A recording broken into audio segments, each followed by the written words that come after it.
people, what's going on? Welcome back to Blue Diaries, people. Welcome back, you know what I'm saying, to another loss, yeah? Another weekend after another L. I'm just getting used to these, man. You know what I mean? I'm feeling numb to these. Start of the season, I felt like Thanos. I was picking up all the gems, all the diamonds. I was saying, yeah, we're four games with one, 3 games with one in a row, 5 games with one in a row. Right now, we can't fucking buy a win. You know what I'm saying? And big up rants for the raid as well. I can see you lot, there's 78 people in the house. Make sure that you lot are smashing up the lights. Make sure you lot are subscribing to the channel. Road to 10K every single time. But today, man, we're going to talk about a lot. You know, we're going to talk about the game, of course, because once again, we lost. And for me, you know, I don't think the game was mainly on Maresca this time around. I know against Brighton, we were poor in terms of the tactics and that. But I'm looking more at the players for this one, and we'll speak about that in more detail. And definitely a Clearlake as well, man, what they need to do to rectify these mistakes. Because there seems to be this narrative floating about that I don't crash it on these guys. And I just love these guys and I love everything that they're doing, which is bullshit. Because I've criticized them on numerous occasions. You know what I mean? So we're going to talk about what they can do to rectify a lot of these mistakes, because we can't be having this next season. Yeah. Me and Couch were just talking backstage, bro. I can't be dealing with this another year of just not being able to stay healthy as a starting point. That's number one. You know what I mean? But Couch, first of all, bro, how's it going, bro? Are you good? Yo, man, I've been better. You know, like I'm sick and tired of seeing this club lose, get match after match from winning positions too. It's not like they have to climb back result. We're looking at winning positions that we continually drop points on. So, you know, here we are again. But yeah, everyone just smash up the likes. Let's get some people up in here and keep it moving. Big up, man. As we saying, bro, you good? Yeah, I'm good, man. I mean, it's a long start to the day with work. And I'm here talking about Chelsea, so I don't know if it's going to get any better. But yeah, obviously, big up the chat. I guess misery loves company. You know, you got a lot of United fans in there wanted to check on our downturn in form, but they've been having a downturn of a season. So yeah, but yeah, we'll talk about it, man. We'll talk about it. You know, I'm seeing Jimmy right now is about to close the cafeteria and whatnot. Man, are eating bread and soup. Yeah, come like Oliver Twist and that. Have you not seen that, bro? Yeah, no, their things can last, bro. Like the whole club, top to bottom, is a joke. Like we're bad, but their things nuclear level bad, bro. Bro, listen, you know Ineos. Remember when Jimmy tried buy us, but it was a little bit too late as well. He tried buy us. Ineos tried to come to Chelsea, bruv. Hey, if we got these, man, I think this civil war, I think there would actually be bloodshed. I think there'll be bloodshed, bro. You know what I mean? Isn't he still like a flipping season ticket holder as well? Say that again, bro? Isn't Ratcliffe still like a season ticket holder at Chelsea as well, isn't it? He is, bro. He's got his own box. He's got his own box there as well, bro. To speak. But yeah, man, listen, let's talk into this right now, man, because end of the day, people, I feel like we're just having the same sort of conversations at the minute, you know, and obviously going into this game, I wasn't confident whatsoever because once again, we haven't got a striker. I'm not really seeing Maresca making any real changes in terms of the in-game management, in terms of how he's setting up the team. But finally, for this game, we saw him try something different. You know, he played Neto up top, who I actually thought had a good game. He was actually running in behind, which is something Nkuku failed to do when he played up there, right? He played Reece James in the midfield to give us a little bit more solidity in there, because when you're playing against Rodgers, you know, Tielemans, McGinn, you need a little bit of steel in there. If you remember when we played Aston Villa at home and we beat them, we had Caicedo inverting from right back with Lavia fit, with Enzo there, with Palmer there. Still our best performance of the season. You know what I'm trying to say? So it was good that he made that change. You had Palmer playing right wing. Yeah. How many people have been begging for this guy to play right wing? He played right wing. You had Gusto overlapping. So there was a lot of changes that he made, and we actually created some good chances to win this game. Yeah. We score quite early. Enzo crashes the box late. Neto actually being quite direct and showing a little bit of variety in his game to score the first goal, right? But then obviously Gusto makes an individual mistake. In the second half, he was getting chefed up by Rashford when he came off the bench. Yeah. We had an opportunity from Cole Palmer. Brilliant opportunity to go 2-1 up, and the game's completely different, but he scuffs it. He fucks it up. Yeah. A confident Cole Palmer puts that away. And we'll talk about him as well today because he hasn't been performing well, and he can't hide from the smoke because he was partly to blame for that result, right? And then in the last minute, Jorgensen. Yeah. I'm seeing a lot of people cooking me right now. This is your boy. This is that. This is rightfully. That. Rightfully, man. That's your boy. I can take my smoke. But I'm not going to change asking for this guy to get an opportunity because Sanchez kept fucking up, right? What should we have done? Just kept Sanchez in there and watch him keep making mistakes weekly. Yeah, you had to give the next guy an opportunity. But right now, he's not putting himself in glory. You know what I mean? It's frustrating because I know, Couch, you spoke about the distribution. It wasn't great. But if you actually look at the saves that he made, away from that mistake, he was making some good saves in the game, bro. For Watkins, Marlon had a shot on goal. He saved it as well. So he could have walked away thinking, yeah, this is a performance for me to build from. But he ruined it by throwing the ball in the back of the net. You know what I'm trying to say? So overall, once again, we've been done by individual mistakes. We've been done by, poor finishes, like what we've been saying all season. And it's really hard to see a light at the end of the tunnel right now, boys. It's really, really hard, bruv. But Couch, what did you think of the game, man? What did you think of the game, first of all, bro? I hated it. I hated it from minute 1 to minute 90. I just didn't think that we had any real endeavor defensively or offensively. I thought, obviously, in the first half, we created a few opportunities and took one. And, it felt good to be up again. It felt good to be in a position where you could, see out a match. But overall, I'm sick of seeing this team, make poor decisions in like very, very crucial areas. Like guys we talked about Neto getting into the area there and being more of a striker and like, making good decisions on the ball and whatnot. But overall, the application that we're seeing for the 90 minutes is just not good enough. We have so many poor decision makers. Like the guy that we depend on the most to make the right decisions when the ball's at feet, he's making the worst ones now. Like Cole Palmer has been horribly poor, and just like, I like guys that, see opportunities and are selfish, take the opportunities, don't shirk the responsibility. But, you have to make good decisions when you're in the final third. And he's just made so many poor. Like there was an opportunity, obviously he rounds the keeper. All he has to do is lay it off to Nkunku. Nkunku's banging that home. We're clear. We're clear. There's no discrepancies there. And again, like I just think that like I'm not going to really go too heavy on this game because I don't think that the problems have changed from previous matches. We're just not making good decisions in the final third. Defensively, our structure is awful. Goaltending continues to be a problem. Midfield, are we controlling the game with our midfield? Like these things are just continually happening time and time again. I spoke about Gusto. I just don't think he's very good. He was okay last year, but this year he's just been diabolically poor. And yeah, these problems don't really change from match to match. I think that what we need to look at is just the overall structure of this club right now and start questioning what's happening. Like we spent more than £1 billion. What do we have to show for it? Those are the questions I need answered. No, 100%. And we'll definitely get into that in more detail, man. But we got AJ for joining, bro. What you saying, man? Yo, big up. Another week, another L. It's a little tough, but I mean, I hear what Couch is saying. I do think we did put up a little bit more of some oomph, but we did end up huffing and puffing in front of the goal. So that kind of takes away a lot from the game. But I do think I did rewatch the first half because second half basically was like typical second half for us. But the first half, we played with some energy. There was a lot more movement off the ball. I think we were getting into situations that we were getting into earlier in the season with like more dynamism, like more space, more our wingers being able to run, at players instead of receiving the ball stationary and then trying to beat them.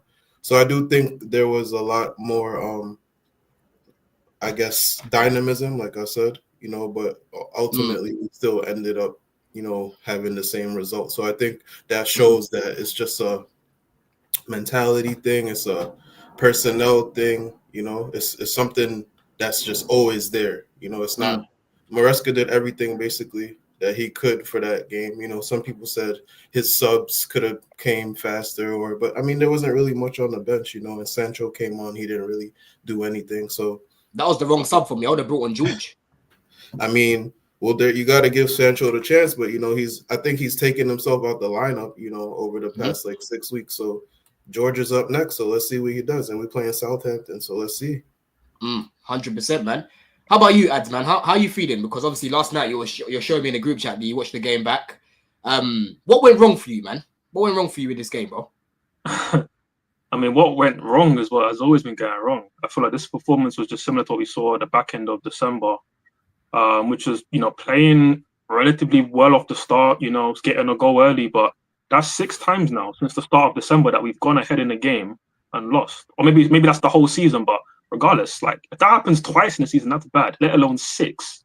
And we're like just over halfway through the season. That's embarrassing. So again, the lack of experience, the lack of, again, professional pride, ability to manage situations in games, that's just lacking in this team. And of course, that comes down to the recruitment, which we'll get onto. But specifically with this game, right? Again, I said it was coming. Like ever since the Wolves game, where that was like, okay, we're actually playing crap now. Because before that, we were obviously on a very bad run of form, which culminated in the Bournemouth draw. Which again, we played it brilliant at first half, and then bottled it second half. Reece James saved us in the last minute. That's all well and good. But after that, Wolves, we were terrible. We followed that with a City game and every other game pretty much since then. We've been horrible. I know we beat West Ham, which was good resilience coming back from a goal behind. First time we did that in like 12 years or something, but that was still a horrible performance and nobody can tell me otherwise. Well, against West Ham?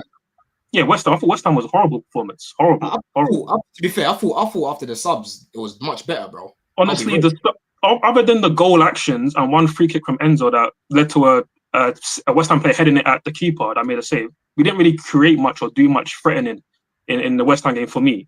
And the Guiu moment where he slipped and broke up his knee. So that wasn't much for me. And we were lucky that game. Again, Enzo should have got a red card. So for me, that wasn't a really good performance. I feel like this performance against Villa, again, was an upgrade on Brighton. But again, it was hard not to upgrade on either of those performances because they were both there.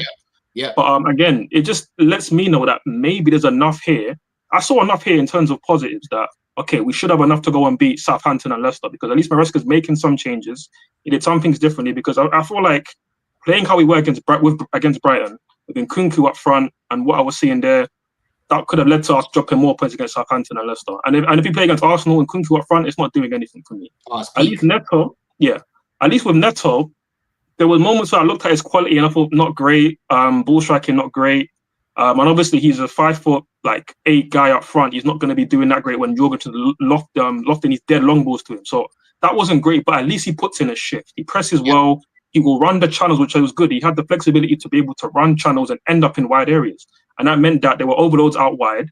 And it was good that where people like Enzo crashing the box. Palmer would then go from right wing into the box and get into good position. So there were some good things there. I liked the position of Palmer. I liked the positions where he was picking up the ball. I feel like he can be very threatening in those positions.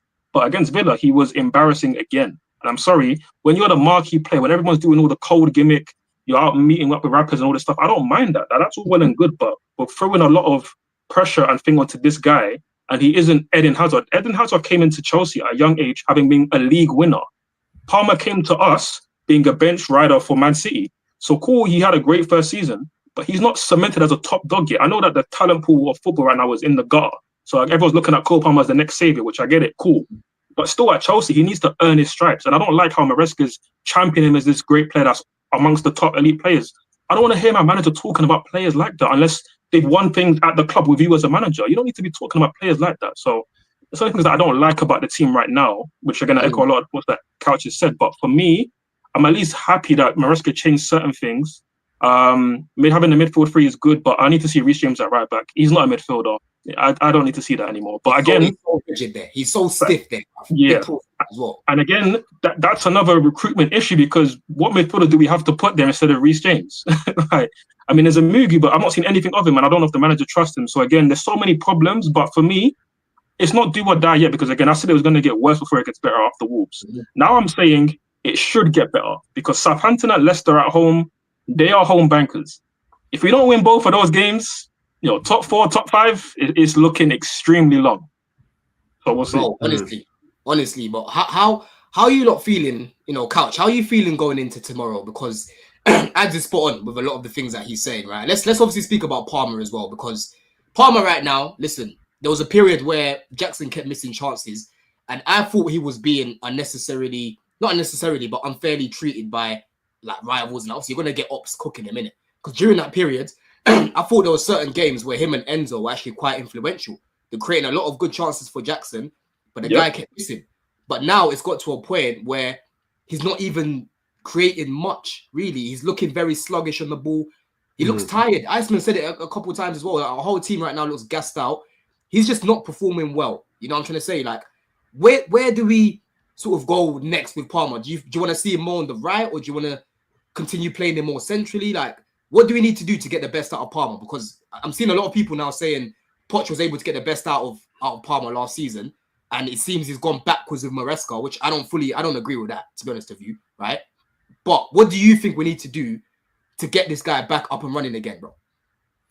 I mean, I wish I knew. I think a lot of this comes down to chemistry and having synergy with the players on the pitch. Say what you want about last year. It seems like this year there hasn't really been a lot of like chemistry between him outside of the first couple months with Jackson. Like he hasn't really meshed with anyone. Who's he combining with? And I still see that as being an issue. Like I still see that as being an issue. Like, we don't have any real continuity or any sort of like synergy within our attackers. You bring in Nkunku, and I don't care. I still expect that guy to score goals. But when you have no communication with anybody on the pitch, you have nobody that you can play with, combine with, that's going to be an issue, right? So I think that's a problem, and I don't know if that's going to lead to, I mean, like, even when you look at Palmer last season, a lot of the goals that he scored were penalties, right? And when he did have his moments, it's not like they were plentiful. It's not like he scored like 20 goals last season or anything like that. It was moments where he stepped up. I'm speaking of the Man United game. There were moments where he stepped up at other points of the season, but it hasn't really been a consistent run of form where he's just been like creating for everyone, being the central figure in everything that we do. For large stretches of last season, let's not forget that we were poor. We were very, very poor with not much going forward. So I think we have to find, I don't know if it's about playing him centrally or off the right, because I think that wherever you play him, like even when you played him off the right, I think, he got stuck in. I thought that he was actually okay. But it's giving him the free role, gives him the opportunity to sort of,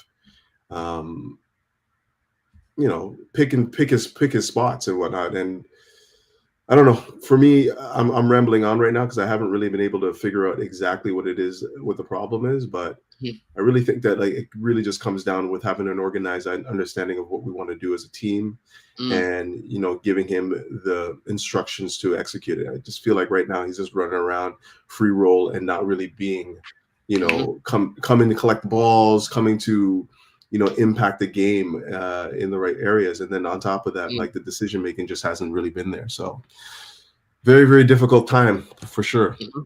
And it can't just be on him. Like what Ags was saying, I don't think it should be all on him. Like, and the weight and the burden should not just be on him. Like, I feel like we've spent enough money to have other people come into the fold and be, the conduits for what we're trying to do offensively. It can't just be him, and we just haven't seen that either. Yeah, 100%. I mean, you kind of just said what I was going to say, actually. But I mean, part of what that is that again, it's unfortunate that he hasn't got his two-step, because obviously he had that with Jackson all of last season, the start of this season. But Jackson's form obviously went off a cliff, and then he's got injured, and he hasn't got that same chemistry with obviously Neto, Sancho, in terms of like actually goal scoring and being a real threat in the final third. They haven't really got that. I always felt like him and Nkunku should have that, but you can see the chemistry on the field is just not there, and that's going to either take time or maybe it will never come. And we need to find a way to get the best out of Nkunku, because he's here. We have lack of options, so he's going to have to play. And I think for me, he can work in that left channel, again, not as a natural winger, but just as somebody who can float in and get on the end of crosses or get on the end of moves and be a good finisher. But it's like these guys don't try to look for him.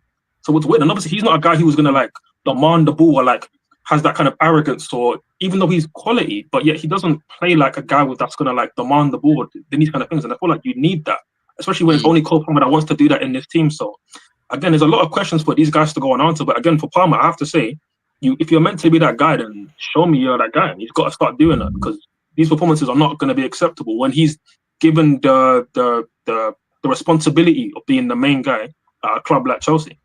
No, 100%, bro. 100%, man. How about you, AJ, man? How you feeling about this whole Palmer situation right now? Because obviously we saw Palmer doing a madness last season. It was always going to be hard for him to replicate that season, bro. And listen, we were playing in chaos. That's one thing people are now doing. I'm seeing people trying to revise what they were watching last season, bro. Like, we were seeing Caicedo dying out here. We were, lacking in terms of chance creation, wasn't creating chance after chance. You know what I'm saying? You had Gallagher leaving people in the midfield, Enzo Fernandez dying out there. But, we shouldn't have sat Poch. No, it was the right decision to get rid of this guy, right? And right now, Maresca needs to find a way to get Cole Palmer and the rest of the team firing again. But what is it for you, bro, that we need to do right now with him? How do we start to improve his performances? Is it just more him, or is it more of a system thing? I mean, firstly, I've been calling out Cole Palmer for like the best part of like 2 months. I've been talking about Cole Palmer for a minute. I remember there was one time I said it, and I think it was Winter Surfer. He told me that I'm going too hard on him. I'm like, bro, it's a pattern that you can clearly see is being developed. But one thing about Palmer, I think he's, one, he's been overused. I think he definitely needs a break. He's definitely tired. Two, I think he doesn't have much competition in the squad. He knows his spot is guaranteed. Nobody pressures him. Nobody is on his back. If he has a bad performance, he's not playing. He knows that he's playing. So I think that creates some certain mentality. Three, I just think in general, he's a young boy. I think he doesn't have that mental side of the game and focus side of the game where you got to kind of be robotic with it, where, you executed a play. Now the next play you got to execute, and the next play you got to keep executing like a fucking robot. I don't think he has that mentality yet. And three, I do think we were asking for him to be moved to the right wing for a little minute because he does have a little bit more space and time when he gets the ball over there, so he can be effective. And the thing about Saturday's game is this guy, he got the ball in many dangerous positions, but he didn't have that momentum and that verve that you normally get from Cole Palmer. I think he's I think he's just burnt out, to be honest. And after a while, that's what's gonna happen to players. What do you think of this comment here, Junior? Big up Junior. It says overused. He plays one time per week. Yeah, he plays one time per week. But he also, there's training, there's traveling. He's a young person. There's seasons on top of seasons. Let me finish. No, let him land, Jim. It's just a lot. Bro, he plays 90 minutes every single game. Like that's just what. Listen, no matter what y'all say, the evidence is there on the field, right? So I don't care about what anybody's about to say. The guy is playing. He doesn't need to play every single game. This is what happens when you play every single game. You start fading because there's nobody to replace him. But I'm about to go, so I just want to make one more point. I told you guys about Neto being put up front. The guy will provide you guys movement. Go on, AJ. Go on. Finishing. Like it's something. It's something to work with, and I hope Maresca. It's not the best. It's not ideal, but it's what we have. I think Maresca just needs to stick with what we got. Maybe I heard somebody say they don't like Reese in midfield. I think he did decent. Maybe he shouldn't have played as long as he did. Sometimes that's just what it comes down to. But the first 50 minutes of the game, we were the better team. I don't know what happened, bro. I literally don't know what happened. I just think mentally we just don't have it, bro. I know what happened. So, but I mean, look, the Cole Palmer thing, I think he needs a break. I think he needs to come out the limelight a little bit. And his mentality as well. I think he needs to grow up a little bit. Go on, Jim. Cole Palmer has not played one conference league game. What break? Tired from what? Yo, y'all crazy, bro. Bro, are you tripping? Tired from y'all what? Crazy. Yo, this is real life. I'm not doing that. Tired from this is what? Real life. Nah. Cole Palmer is in his early 20s. He plays one game a week. Tired from what? Nah. Cole Palmer has been stinking it up. what's gotten worse for Cole Palmer has been his decision making. Nothing else for me. He's been making, but when before he made almost the right decision every time. Now everything is shoot, and then you guys interpret that as, oh, Cole Palmer has to save the team. No, that's what he's trying to do. That's him doing too much. 2 times he could have put the ball into Nkunku, where I would bet a significant amount of money that that ball goes in the back of the net. 100%. Into a spot where the keeper can't even touch it. Yeah? Yep. That happened last game. He does it a lot with Nkunku. That has nothing to do with being tired. That has nothing to do with being overworked. That's about him trying to be the man instead of just playing natural football. When Cole Palmer last year, he played every game. Nobody said anything about him being tired. Cole Palmer last year did not come off the pitch. He did not come off the pitch. It's no different. The difference is this year he's trying to be the hero. And he needs somebody to tell him, go back to making the proper decisions. That's it.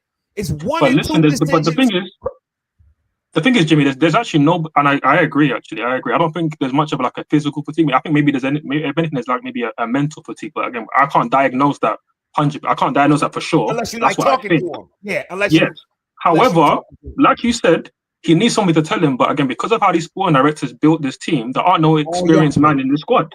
The only guy that's got any age there is Tosin and whatever. And every time I look at the pitch and I see them two interact, they're always arguing about some sort of bullshit. It's probably Palmer thinking, I don't have to listen to you. And you know what, you little fuck. And you know what? You should. And you know what? Nah, I'm not trying to hear this Tosin talk now. Are we really doing this right now? Like Tosin is for me, it's not about Tosin. It's just a case of he's the only experienced guy. The best player. And between them, the chemistry is always one of them arguing about each other doing something happening wrong on the pitch in order to be somebody that can.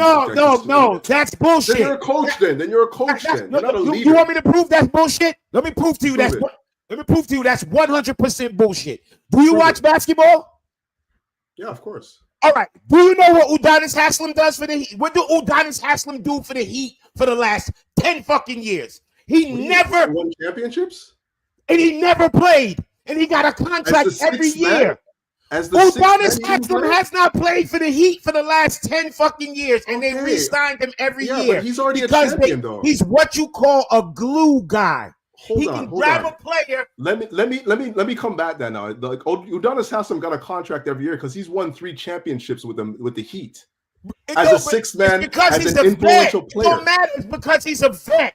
Now he's a vet. Now he's a veteran. No, he's not a vet. He's never won anything. He doesn't know how to y'all put too much. I'm gonna tell you what football fans do. Y'all put too much on experience. Okay, look. So let me prove that's how many games has he played? Hold on. Harry Kane has not won anything. If you're a striker, are you gonna listen to Harry Kane? Of course. So stop putting in that he hasn't won. Hold on a second. Hold on. Wait, Couch. Some of the worst football players become the best coaches. Coaches is one thing. A leader on the pitch is something completely different. But a leader on the pitch is telling you what you're doing wrong. No, I'm not listening to some guy that's not done fuck all, man. So wait. Especially Couch, some guy from you're telling me comes on a free. So Couch. Come on. So Couch, me and you as fans sitting on our couch, can see what the fuck Cole Palmer's doing wrong, but his teammate who's on the pitch. You don't know what he's saying to him. You don't know what he's saying to him. But this is my point. If that's what he said, you saying he's not supposed to say if. You can't say if. You can't say if here. But you are saying Tosin cannot tell him anything. That's what you said. I said Tosin cannot tell him anything because he's not anywhere. He's not any level higher than what he is right now. Than Palmer is. Even if he's Tosin, not won anything. So let me ask you this. Even if Tosin is telling him the right thing, ignoring the right thing is right. If that's the case, then yes, of course you have to. So what are we talking about here? So what we're talking about is this guy's not. What you're talking about? Like he's giving him like this instruction as a leader that is like gonna revolutionize his game. This guy sat on the bench for freaking Fulham, man. Like we're talking about. Sit on the bench. Of course he did for times last year. Of course he did. Are you kidding me? He played for Fulham, bro. Come on, man. We're not about to rewrite irrespective of that. Okay, what you consider playing and what I consider playing, right? He's not a leader a leader amongst men that's going to be able to dictate exactly what's happening on the pitch. He's not that kind of guy. I don't know why y'all think that kind of a guy. I don't know why y'all think leaders got to be people that want a million things. That's not how leaders. Because that's what we want. That's what we want. That's what we want to win. I want to win. Yes, I want to win. From the outside looking in, you always think you know who the leader is, but you really don't know if you're not in the locker room. You have no idea. And you know what? And there's proof there then. So if he's not the leader in the locker room, who is he talking to then? Who are you talking about? Proof right there. So like you're saying that like we don't know who the leader is, right? Right? No, but no. What if he's not the leader in the locker room? Then he's the one that's talking to him. Couch, this is based on you saying Tosin can't tell him anything. If I'm your teammate and I'm on the pitch with you, I can't tell you anything. I've already conceded that. What I'm telling you is we can't be looking at this guy as the leader in the team. We're not looking at him as the leader. Okay, he's one of the leaders. But Ad's point was, we've noticed Palmer's playing different. And Ad's point was Tosin's the ones talking to him, and they're going back and forth. We don't know what they're talking about. On the limb and say the odds is Palmer probably have the mindset exactly of what you saying is. Who is him to talk to me? And meanwhile, he's playing like shit. So that just to add clarity to my point was partly, I feel like Palmer feels like nobody can chat to me at times, even when he feels like he's in the right. I don't think if Reece James went to him and talked to me, he'd be saying that. I think there's different people that can say certain things, and I was just pointing out the fact that between them two, they're bickering quite a lot when I see them on the pitch. And my main point, which I was going to get to, is that I feel like there's nobody to really tell him, and I feel like a lot of them are propping him up to be the savior of the team. Remember when Colwill came in the interview after Tottenham, I think it was, he said, "Oh, keep saving us, mate," and it's like, why are you saying as if he's Lionel Messi? Like you're the same age. Like things like that are just weird to me. And again, we don't know the conversations that happen on the pitch, but we know the conversations that happen in the press conference because Maresca says it, and he keeps telling us about how Palmer's one of the few special players in the league. He's this guy for us. He's this, and that's the point I'm trying to make is he's being lauded up by the manager. So of course the rest of the players are going to follow suit, and it's not going to be any different because there's nobody like a Thiago Silva that can look at things from a different perspective from a rookie manager. So that's why for me, again, we have to talk about the sporting directors because the building of this squad and this team right now is awful. And even though, like I said, Maresca did a better job with the Villa game. He managed that a lot better. I couldn't really critique too much, but he still couldn't get the job done because, again, he's been let down by the sporting directors. And I'm sorry, again, Jorgensen, we spent almost 200 million on goalkeepers since Courtois left. We spent 1.5 billion. 200 million on goalkeepers. 1.5 billion, 1.1 was on goalkeepers. Exactly. And my point is, how the hell are we left with Sanchez and Jorgensen? This brother Jorgensen, by the way, Don, I remember this. We were talking about it last summer year when he signed. I remember seeing, listen, I haven't seen much of this guy being right. I haven't seen much of him at Villarreal, but one thing I did see was this brother in 8K on Netflix crying about, the Villarreal fans are getting onto me because I made a couple mistakes. I'm like, you're getting pressed by Villarreal fans. And they're making you go cry to your missus at the time. And you're crying about the pressure from Villarreal fans. What happens when you come to big boy Chelsea in the biggest league in the world? The difference is nuclear, bro. And again, he was having a decent game. He was doing his job. I'm not going to say he was having a great game. He was doing his job until he threw it in the back of the net. So listen, that's just one of the many examples of why this is a horribly built team. And that's all down to the sporting directors because, again, he's doing that rubbish there. We've got flipping Pedro Neto up front because Jackson's injured. An 18-year-old, £5 million signing from Spain is injured, and we have nobody else. Nobody else. It's ridiculous, man. You see, look, then you get people like this. You know what I'm saying with the fake propaganda, right? Talking about this guy just dick rides anything Clearlake does, bro. Do you know how many times I've criticized these guys, bro? Yeah. Do you think if I had 1.2 billion, I would build the squad like this, blood? Wow. Yeah? But the problem that you've got with people like this is all they want to do is keep crying about a situation that we're in right now. right?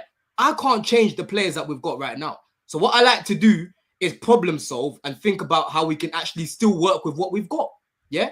But if it's up to me, I'm not signing Gil to be second choice. I'm signing a gunman striker. Yeah. I'm signing a better goalkeeper than Jorgensen. Yeah. I'm signing a centre back who's going to start ahead of Fofana because Fofana can't stay fit. Yeah. I'm not sending Santos and Leslie on loan knowing that Lavia didn't play pretty much all of last season. Yeah.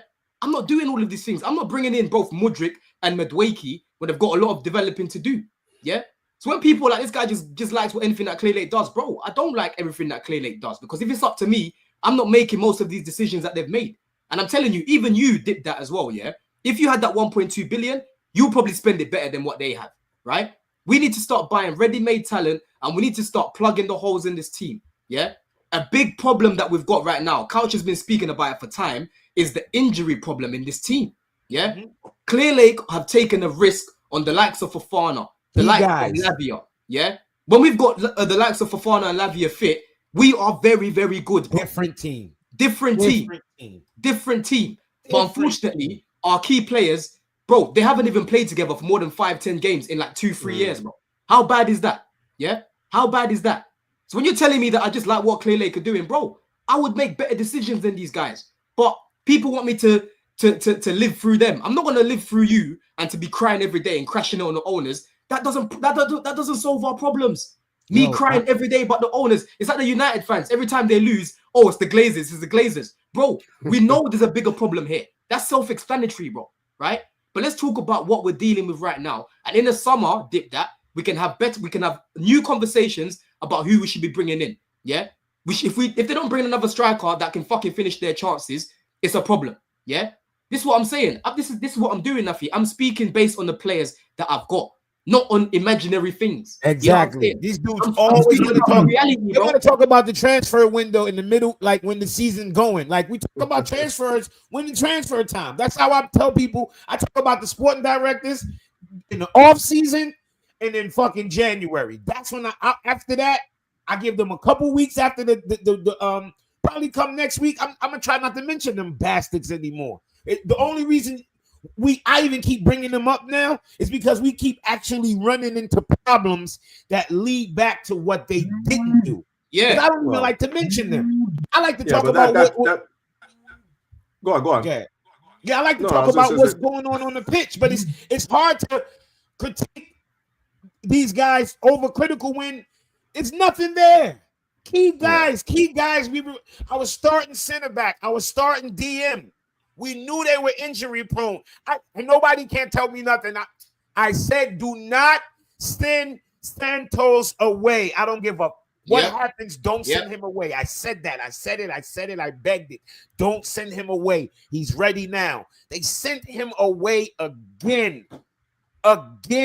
Him and Leslie, right? Why don't you speak about this? I spoke about it. I said, bro, how are you sending both Leslie and fucking and Santos both on loan?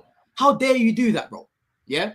What's the point of bringing Dewsbury Hall? I said at the time, I like Dewsbury Hall in isolation, but what is the point? We had Carney there, bro. We had Santos that could have played as an 8. Why did we bring this guy? We didn't need him.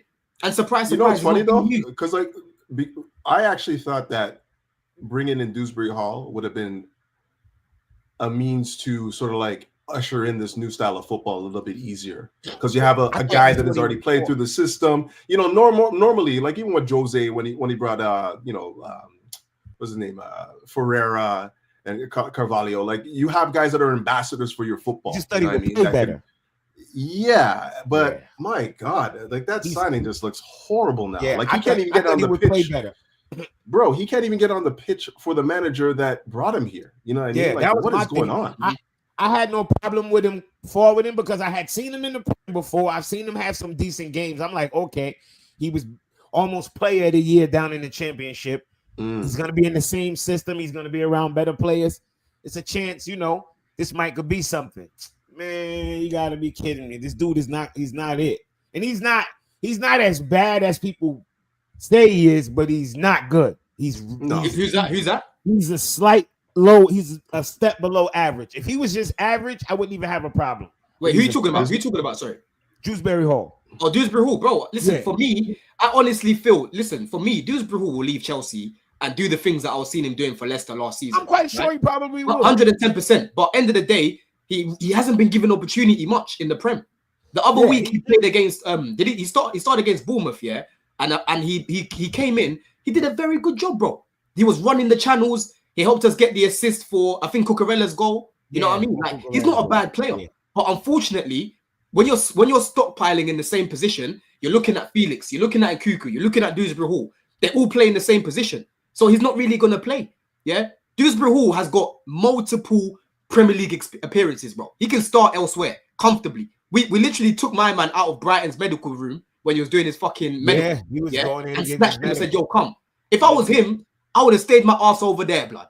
Yeah, seeing all the players that we've got over here. Why did you come?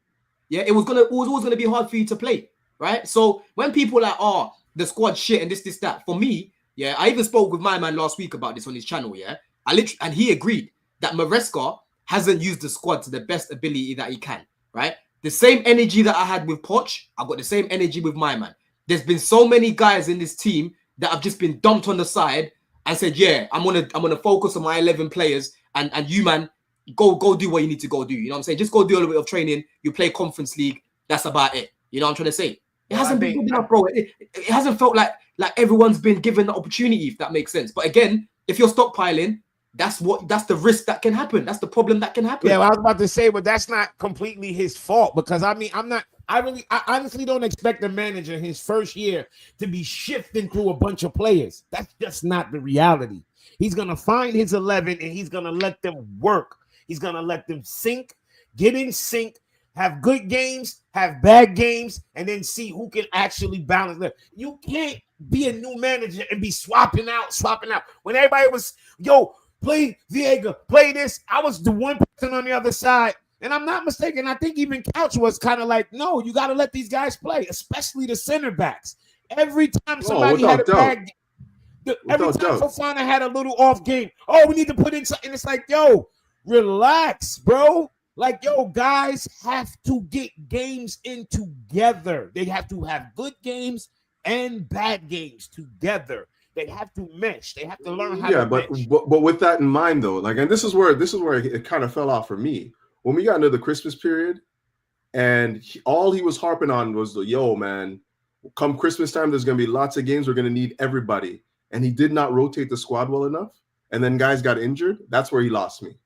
Because these young players, our whole squads. When was we not rotating? What? No, dude. Like, I don't remember. No, we had a whole other team. We had an 18 in the that was during the Conference League. I'm talking about during December, when the matches are coming in December. That's where he lost me. Because come December, we're still rolling out the same squad, maybe 1 and 2 changes here and there. But overall, we didn't see enough rotation from the players that we've been depending on. You know, like, I'm talking about like guys, you know, that are basically been the foundation of the squad, like the 4 or 5 players. They've just stayed in there, and then you rotate the pieces around him. You know, so like, as much as I can't lie. I ain't really have no problem. I ain't really have a problem with the rotation. I do, because I think that like it's proven now, because these guys have been running to the ground now, and now we have no squad left. Well, Jimmy, you're forgetting. Now, even go back to the game against Fulham. No, I think that's a little bad misrepresentation of what's going on, because players got hurt. They didn't get hurt because they played too much. The guys that got hurt didn't get hurt because they played too much. So you're talking about the guys that have hamstring injuries, right? Like so Jackson, what's his name? My man on the right there. We literally watched them sprint out like Lady Saw, bro. Like, we literally watched them slip, fall, and skin their legs out. It's not like, what are we talking about? They got hurt. Jim, the point that Couch is making, right, over that Christmas period, I can think of multiple examples. For example, even Fulham, because I was at the bridge for the game. Yeah, I remember the first half, Cole Palmer, Enzo, and Caicedo. Bro, they were balling out. The connections in the midfield were crazy, right? But what happened in that game was Marco Ruiz, he brought on Muniz. He brought on Harry Wilson. He brought some energy off the bench, and that's what won him the game. Whereas our players were dying. I'm literally watching these guys in person. They're dying in terms of their energy levels, and we only brought one sub. Is that the game where Sanchez hoofed the ball out? Like, is that the hoof game? Was it against Fulham? Yeah, we didn't really lose the game because we got No, but the energy. What I'm saying is, Jim. But we The didn't energy. win it Yeah, either. but I agree. I agree. His backups came on and they looked okay, but that's not why we lost the game. We lost the game because of literal single individual making bonehead plays. No, but So, Jim, even I before that, hold on, understand- Jim. Hold on, Jim. Even before that, yeah, when Sanchez made that stupid mistake, whatever he was doing, right? I need to remind myself of what he did there as well. Fulham were putting pressure on us. It felt like any second they were going to score. And I'm looking at this guy. Even people around me like, bro, this guy needs to change. This guy needs to bring some energy on. I'm literally watching. You can't deny that. We've all said that ourselves. Like, this guy needs to change it now. We need a sub here. We need a sub here. 70 minutes in. Somebody like Nkunku coming on 85th minute and stuff like that. Like, when there's a need to change the game, change the momentum, change. Like, sometimes you don't make a sub just to like protect players. You make a sub just to break the momentum of the game. Yeah, like that's a tactical sub that you make. You bring on somebody that can give you something a little bit different that the game is asking for. He doesn't do that enough, and he didn't do that through the whole Christmas period. You know, guys are jaded. Like, I know you don't like really playing the mental game where we can get in the guy's head, but like truly, like when you see guys are doing things that they don't normally do on the pitch, that's usually because there's mental fatigue there. That's usually what it comes down to, and that happened time and time again. Mistake here, mistake there, mistake here, mistake there. You know, not making the right decision here. So yeah, I'm not pinning it on Maresca solely. I'm not going to do that. I'm not going to say that he used the squad well either. Let me read this. So Georgie, big up Georgie as well every single time, my bro. Yeah, says this is what we was begging Gonzo to do last season. He had the best squad in the league, and he was just too stubborn. And bro, that's a fair enough criticism. Like me and Bobby, there's a lot of things I don't agree with him, but bro, when it comes to this situation here, he's speaking facts. There were no substitutions through December and January. Like, I can even remember against Palace, Gil came on for like 2 minutes. There was no substitute. Now of course there was, but what he's trying to say is there should have been more in it. You know what I mean? There should have been more. That's that it would have to be done by a game basis, and because the whole broad brush of we didn't make subs. No, I watch every game just like y'all. I don't remember too many games we losing, and I felt like we lost because we didn't make a sub. I remember us losing games because, goddamn, look at Lavia, he lost the fucking ball. Goddamn, look what Cole Palmer did. Nonchalantly lost the ball. Look at Sanchez. Kick the ball right to another guy, goal going the other way. I remember that more than you're right about that too, Jim. You're right about that too, Jim, because we have had individual mistake after individual mistake, bro. You're spot on when you talk about that. Look at Lavia against Bournemouth, right? As soon as the ball's kicked off in the second half, man just loses it. Palmer against Palace, man just loses it. So no one's disagreeing with that point. But what we're saying is, again, football's not black and white. There's multiple factors. When people think that we're not looking at Clearlake and that. I'm not saying a person is wrong. I just don't agree. I'm not saying I don't agree. I just don't think that the sub. I don't think the subs played into the fact that we would the bad streak we went on. I think substitutions or lack of subs played a very small role. Very small role, because to me, them games should have been put away in the first fucking half. All those games when it hasn't been, Jim, you manage the game. That's what top managers do. Goal got Jackson stunk the place up for how many games in a row? Cole Palmer was eating dog shit. So it's like I look at substitutions like, man, look, and then it's clear. It's pretty clear with the fact that imagine we just signed João Felix and that motherfucker's on loan. Like, that should just tell you how bad this squad was built. We just signed João Felix and he's on fucking loan. Jim, we're suffering. As much as that's a perfect example there. There's two problems here with João Felix. João Felix shouldn't have been signed realistically, because at the time, I'll be real, people. When the Omarodian deal fell through and João Felix was coming, I still thought we were going to bring in Osimhen, because I didn't want Omarodian. Everyone knows. I did too. I still thought we was going to get a striker, so I didn't even really care. But what it is with Felix, right? As much as the squad building was a bit shit on that front. Again, as a manager, you use what you've got, blood. Yeah. If he was using Felix would not be unhappy to the point where he wants to leave. He would have still been here. He's weakened the squad, and by not having him in the summer, you move him on. No problem. Yeah, I think that's what the case is. I don't even think, but to be honest with you though, and like the reason why he went on loan is because they wanted to liberate like Nkunku. But like I was saying this from time, like I don't think that you bring Yao Felix in if you get the Omarodion deal over the line. He's brought in. He's like a credit. Like he's basically a credit. You know, they're gonna flip him in the summer. They have to keep his value high. That much is obvious to me. He wasn't really brought in here to help this team right now as much as we're gonna bring in this asset. That's the criminal part. Exactly. We're gonna. Yeah. But how do you look at it? We're gonna bring in this asset because we already have this Conor Gallagher thing happening here, and we're going to either sort of like incorporate. We can't let the value die on this guy. He's not playing enough. Send him on loan. Hopefully, he can get some minutes there, and keep his value high. I'm again like I don't like what was done, but I can understand why they did it. I don't like it, but ultimately, what we're doing right now, we haven't really addressed the key issues of what's happening with this team right now. And for me, it goes beyond, just injuries and management and rotation. We just don't have any fucking leaders, man. Like we don't have anyone that's on the pitch that's able to see out a match. I mean, how have you been through the wars before? Have you been able to see, to hunker down, drop your line and just like see out a match like where you're being threatened? Do we have anyone that's been through those wars? Nobody.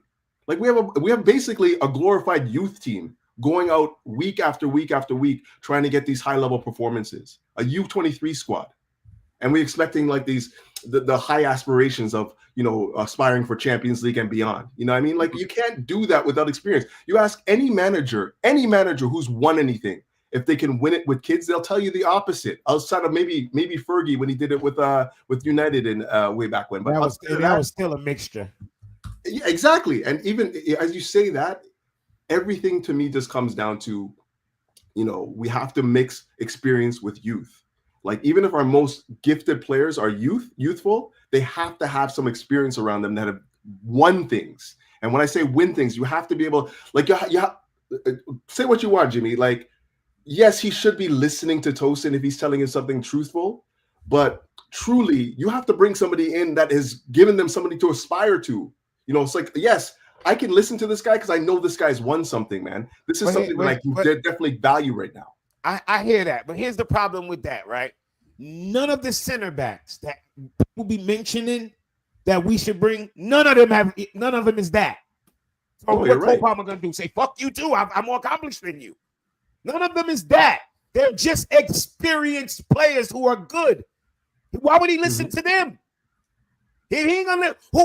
We ain't bringing in a T.I. What center back if he's not gonna listen to his teammates who's out there in the grind with him, trying to get it out the mud, who we gonna bring in that he gonna be like, okay, sir? He gonna be like, fuck off, like how they say, fuck off. That's what he's gonna tell him, bro. You know how many times I seen the camera go into Cole Palmer's face and he's like, fuck off, and I'm like, I wonder who he's talking to. I always wonder. I'm pretty sure he said it to Nkunku last game. A couple times. Listen, he needs to fuck on. He needs to fuck on and get on the fucking pitch. Like we're playing Southampton tomorrow. I don't plan on watching that shit. He needs to go out there and cook. That's what he needs to do. Him, Cole Palmer himself. Go out there and fucking cook. Then you can have that attitude. When you're actually carrying the team, then you can act like that. Because last time I checked, he ain't carrying us. He ain't carried us this year. When the team was cooking, it wasn't all about Cole Palmer. It was about the team. There was no point this year where Cole Palmer carried us. So for him to have that attitude, he could miss me with that shit. What have you done for me lately? I don't care about last year. He ain't carried us this year. We are our team played well this year to get us to be able to even be in the fucking area to be fighting for top four. And I'm not saying Cole Palmer's been terrible because he hasn't been world class like he was last year. Don't mean that this year he's been ass or he's been just okay. No, he's been good. But last year he was great. I want him to go back to being great. Simple. And I don't even need him to be great for the whole I need him to be great just for a handful of fucking games. Win me a few games.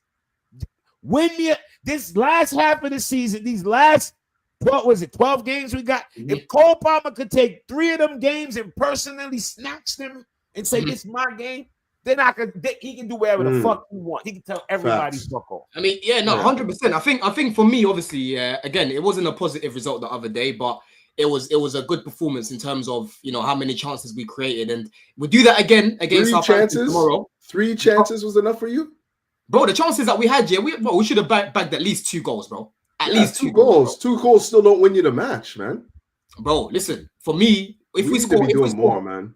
Enzo, you can talk about Enzo, yeah. Enzo in the first half had a chance.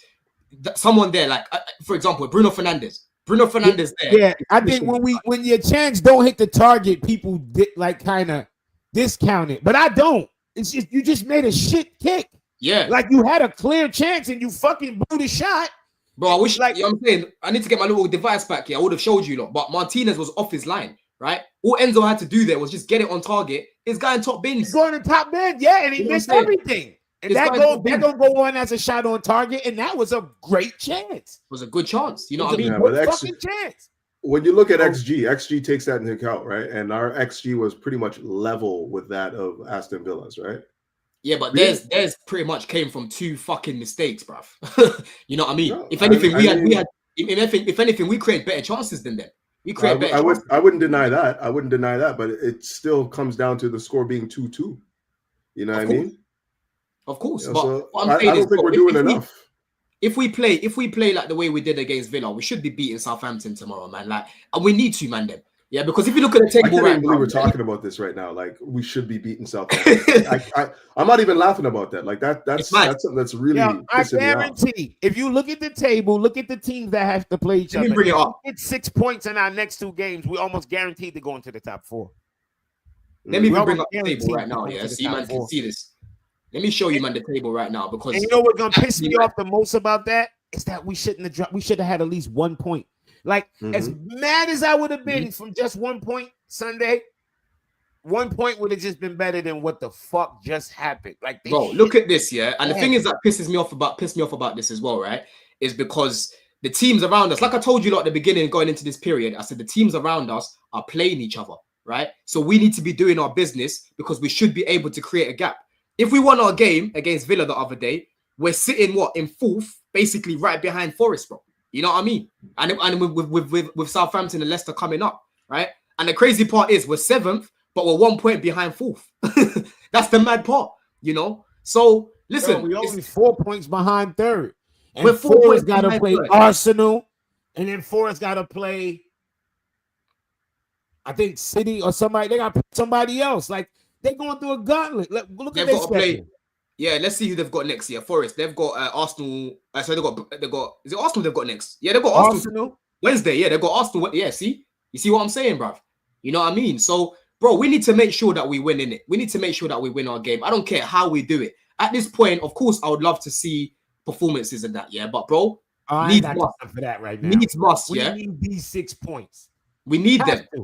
We need them because we're gonna come to a period where we go off international break. Arsenal right now, they're not looking confident. I don't think we've got the personnel or the profile to see out a win against Arsenal, because think about Arsenal, they've got a lot of physical tool profiles. That's why they struggle against the likes of West Ham, the likes of Newcastle, because physically they match them. With us, we can't match them physically, unfortunately, bro. And it's damning for me to be even saying that, because growing up, every time we fucking meet Arsenal, I knew it was 3 points. Drogba, you know what I mean? Terry.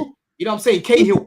Yeah, we always bullied them. We used to bully them. Now they bully us. You know what I mean? So I'm looking at that game against Arsenal, and I'm sorry, I'm not even looking at a W there. I'm not even looking at a draw, because as shit as they are, they just seem to bully us all the time, innit? That's the problem. You know what I mean?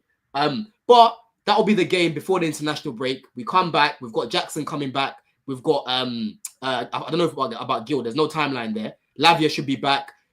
You've got a few other players that should be coming back after that as well. Mudwaki. So, bro, like, we just have to make sure that we get these points. When these lot come back, it boosts our chances of even getting top 4. Because, bro, the teams around us, they're inconsistent, just like us. Yeah, just like us, bro. I mean, but like the thing that's killing me, it's not even so much of the inconsistency. Again, maybe I know we were going to go into this conversation, but maybe this is not the time to bring it up. But like, we spent a lot of money, man, a lot of money. Yeah. In the last like 4 or 5 windows, and I'm still struggling to see where that money went. I'm not gonna lie, bro. Like, I'm still struggling to see it. The fact that we spent that money and we still don't have a striker. If I don't give a fuck if we signed the striker and he flopped. The fact that we still have not, with the amount of money spent, the one thing you would think that team would have on it is a bagsman. With all that money spent, we do not have a bagsman, bro. And then I can honestly say, a lot of the money was spent in the midfield. And guess what? Enzo and Caicedo this year, nobody can say anything about them. Facts. But guess what? The front end is not front ending, bro. Midfield is fine. The goalkeeper is crap. So now our weakness was the midfield. Now the midfield is fine, and every fucking thing else is weak limbs. Weak. Caicedo weakened. Caicedo's worst game is a 6. 6.5. It's worse when Caicedo plays. His worst fucking game is a 6. Bro, look at Enzo's reaction. You know what's pissing me off about this whole thing right now, because you see this Enzo Fernandez season so far, yeah? It reminds me of when we finished 12th. He was one of the few players that was actually doing his job. Nobody can tell me anything about Enzo this year. Enzo has been playing some good fucking football. Yeah. I'm telling you what's letting us down, bro. Our attack and our fucking goalkeepers. Because you know what? The one thing I would give our defense, I thought, to be honest, our defense is kind of where I thought it would be for the season.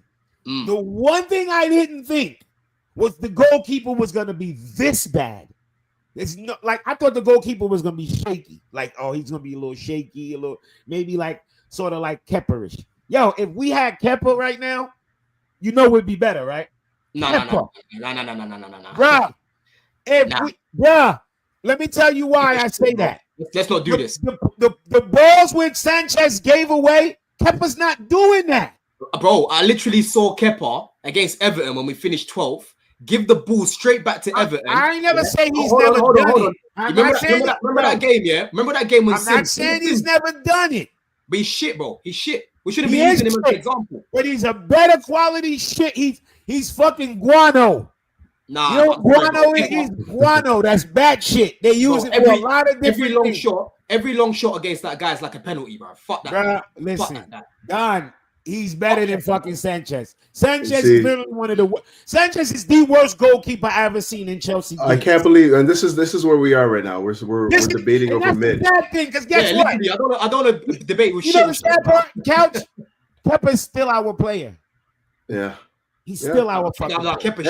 And they've only really compounded a bad situation with me, some of these signings, because like we haven't really elevated the level. You know what I mean? We just basically put more emphasis on the squad. Like we have a massive squad of mid. And then we kept on buying more mid, rather than just clearing it all out, getting rid of all these players that are not going to play for you, and getting an elite level player or an elite level like talent to come in.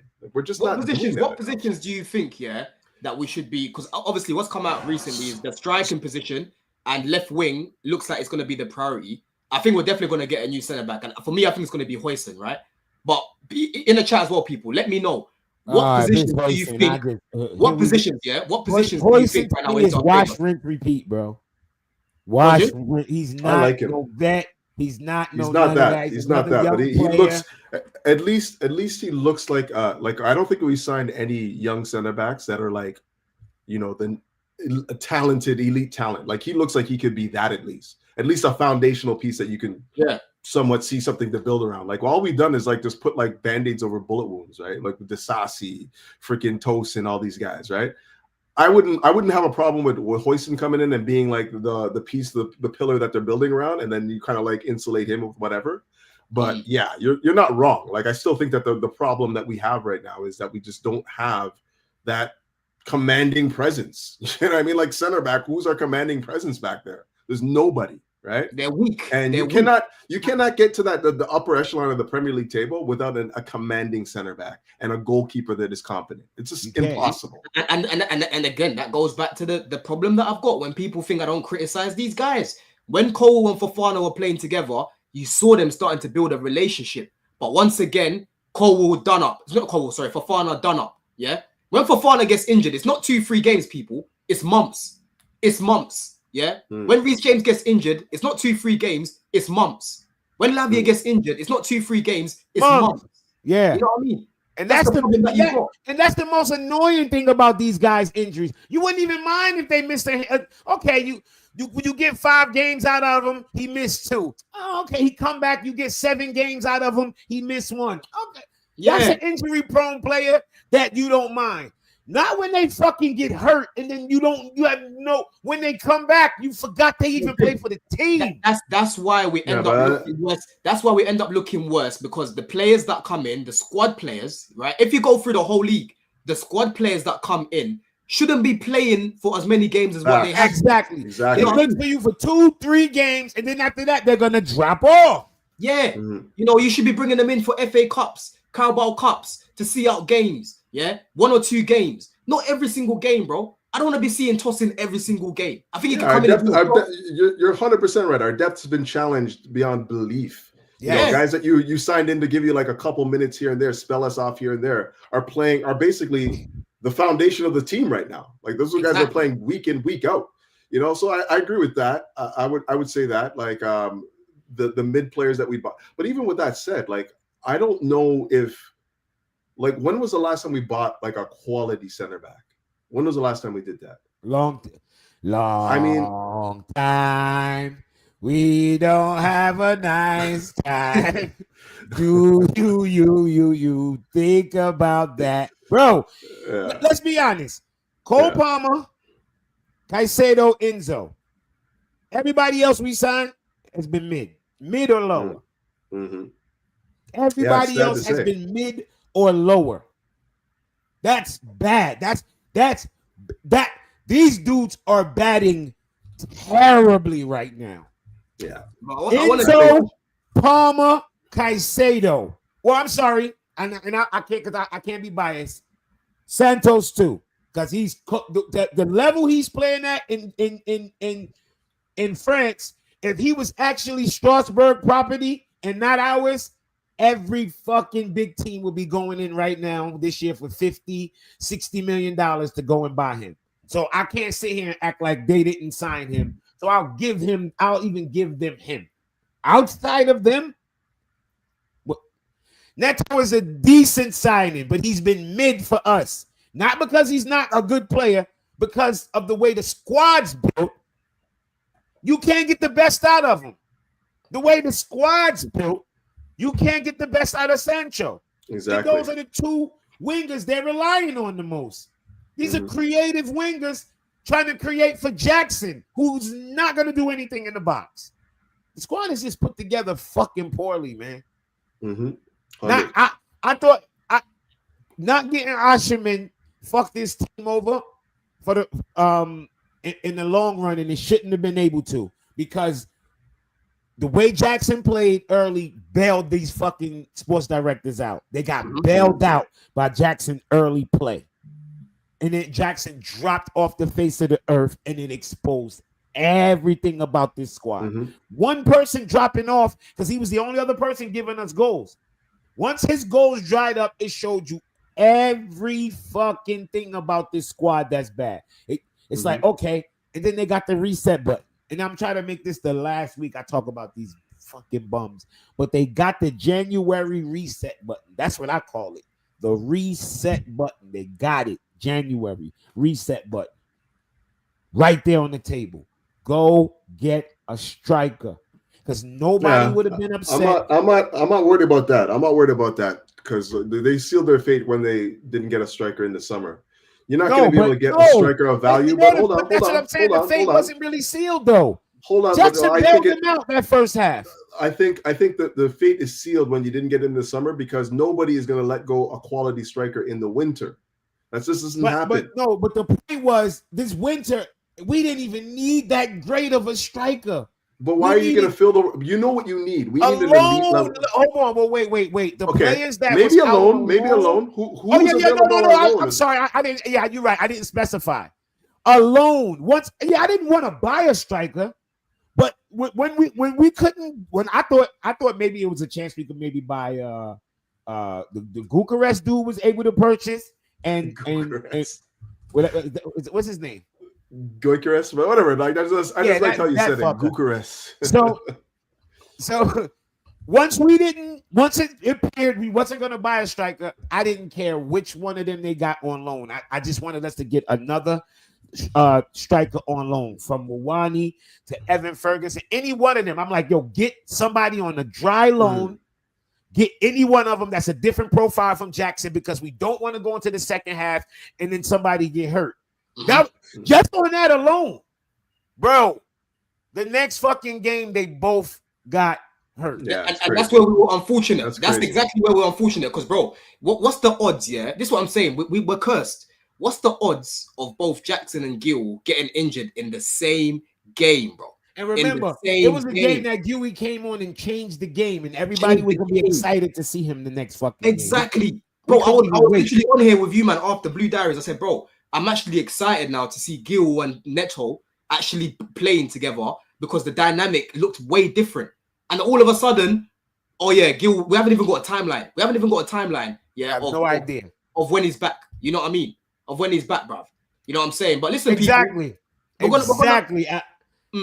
Go on, Jim. Exactly. Because these dickheads did not go and get a striker. The very next game, both fucking strikers was out there skinning out like Nicki Minaj, bro. Dewey literally did the James Brown split.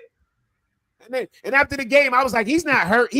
And then I watched the replay. I was like, oh, this was after we was on the streams. I was like, he's not hurt. He walked off. Then I watched the game again, like maybe a day later, and I saw the way he spread out. I was like, oh my gosh, if he's not hurt, that kid is in some different type of shape. And then what? One day later, we got the report. Yeah. Injured. Fucking injured. I'm like, I guess he wasn't as fit as I thought.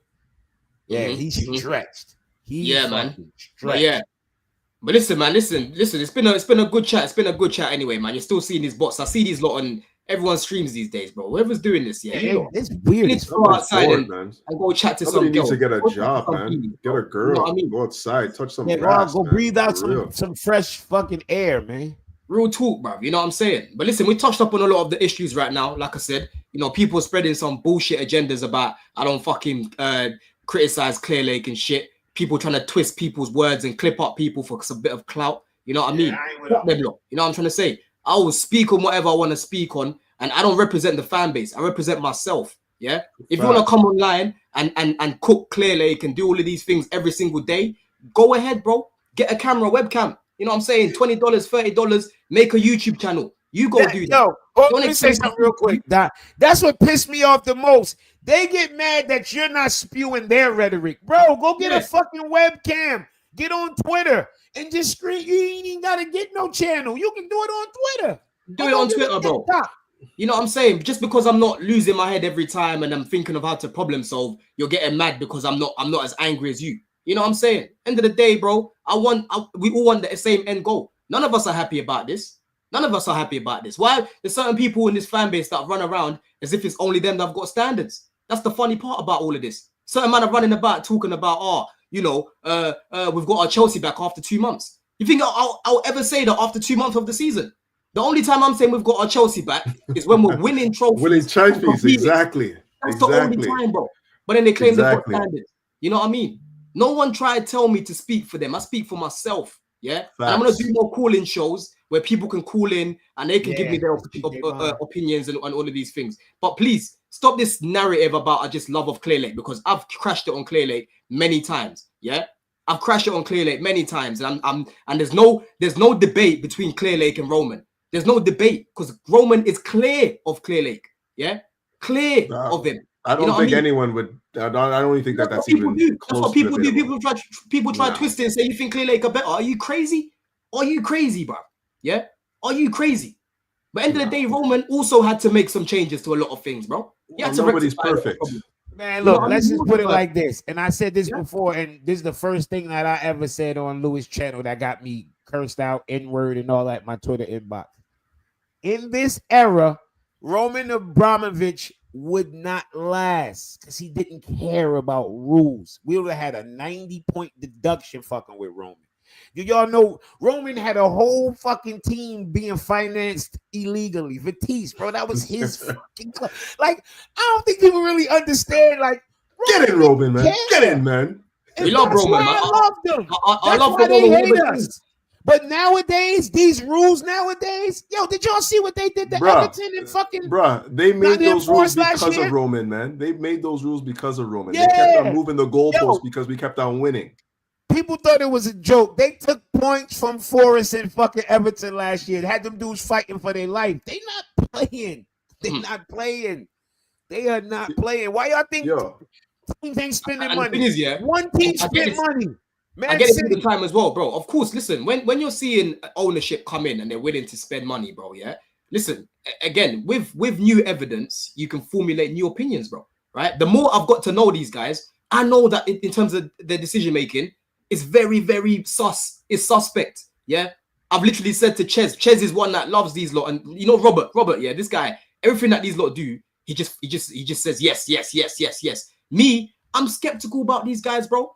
Because I can see how they're building certain things, and I'm like, no, I wouldn't do it like this. If it's me, I wouldn't do it like this. And I'm not a coach. You know what I mean? I ain't got no credentials in the game. I've just watched the game for a long time. You know what I'm trying to say? So end of the day, these lot are willing to spend, but they haven't used the money to the best abilities that they can. Right? Yeah. Everyone here in the chat, I'm sure 90% of this chat with 1.2 billion is building a much better squad than what we've got right now. Much better. But even with that said, like in defense of it, and I think I said this last week too, I don't think that they've done a horrible job, because they have identified players that we all think were really, really quality players that could come in and, you know, obviously influence what we're doing right now. I'm talking about the likes of Elise. I'm talking, like, the list goes on and on. There's names that have been affiliated with this club that certainly could have helped us. So they've done a good job of identifying the talent. They just haven't really done a good job of like coaxing them to come to the club. And the reason for that is, number one, we don't have Champions League football. We, you know, like, this is a brand new structure, a brand new way of putting together a roster.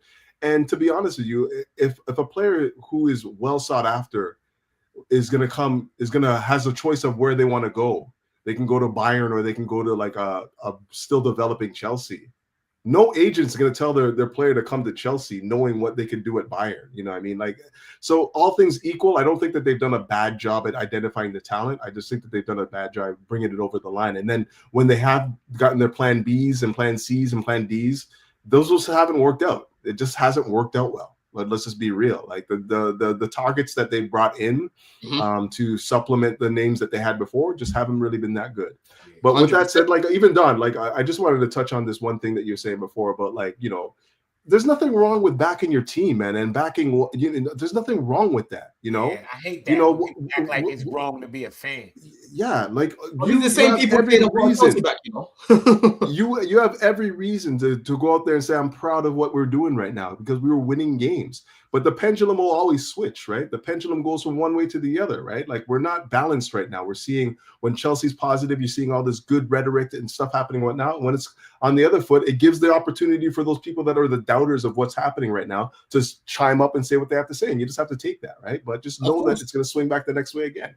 You know, that's cool. And the funny thing is, when those people that have been crashing it, regardless of what happens, they don't want to give any credit. A lot of these things that they say, if they talk to me, they'll understand that I agree with a lot of what they say. And I hear a lot of what they say. I don't argue against it, bro. Yeah, everyone's got a reason to be protesting tomorrow. And I'm glad that these lot want their voices to be heard, right? But you've got to make sure. Hold on, Jimmy, yeah?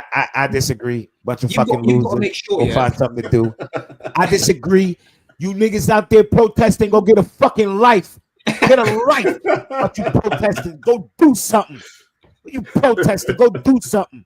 Players get fucking bananas and shit thrown at them. Nobody don't say shit. Oh, get over it. Oh, yeah. Now I play. Oh, Clearlake, I'll go get a fucking life. But you protesting. Get a life. If I was your kid, I'd change my last name. Some of you grown-ass fucking men standing out there about you protesting a big billion-dollar company about over fucking football. You fucking stupid. You know how you protest? Don't go to the fucking game. That's a real protest. Don't go to the game.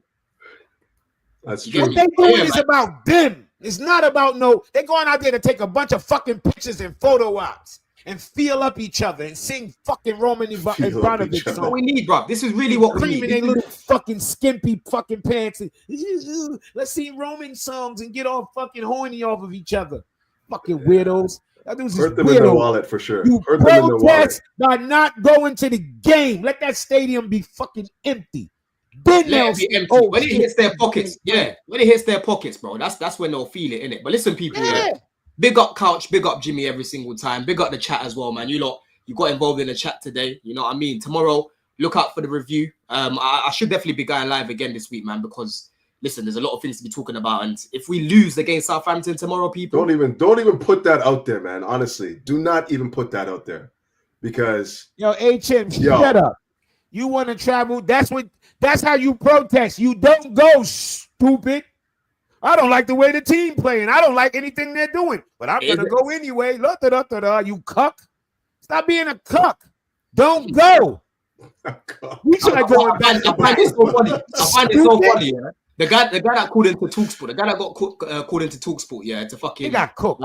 I got cooked. Big up Alex. I saw Alex's one, Chelsea Fan TV. He was actually on there and he was able to articulate himself. The other brother, he was saying that he was singing "We've Got a Chelsea Back" as well. You know what I mean? He actually said that. He got fucking cooked. He got cooked. My boy cooked his ass. Cooked him. Absolutely. They have 130. Even as soon as he said they have $130 million debt, I'm like, on a $1.something billion company, that's not debt. That's not $1 billion asset.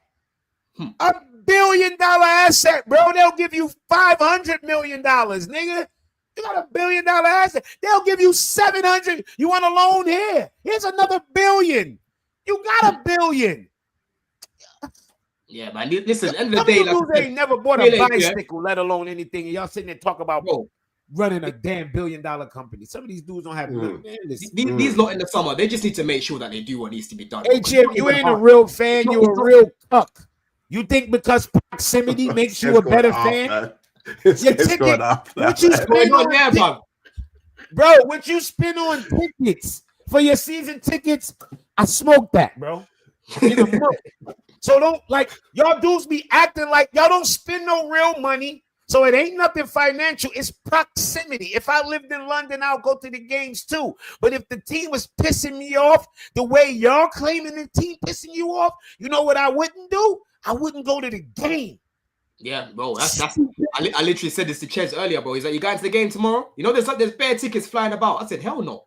I ain't spending money on these man right now. Impossible." Why would you do it? That's how you boycott. I'll support from home. I will still watch from home. I'm supporting the players, not the club, as if they're separated. They're not separate. They're not separated. Nah, I hear it, man. But listen, people, big up, man. Big up the chat. Make sure you lot subscribing. Still got 125 people in the house. And look out for more content this week, people, man. In a bit. Love.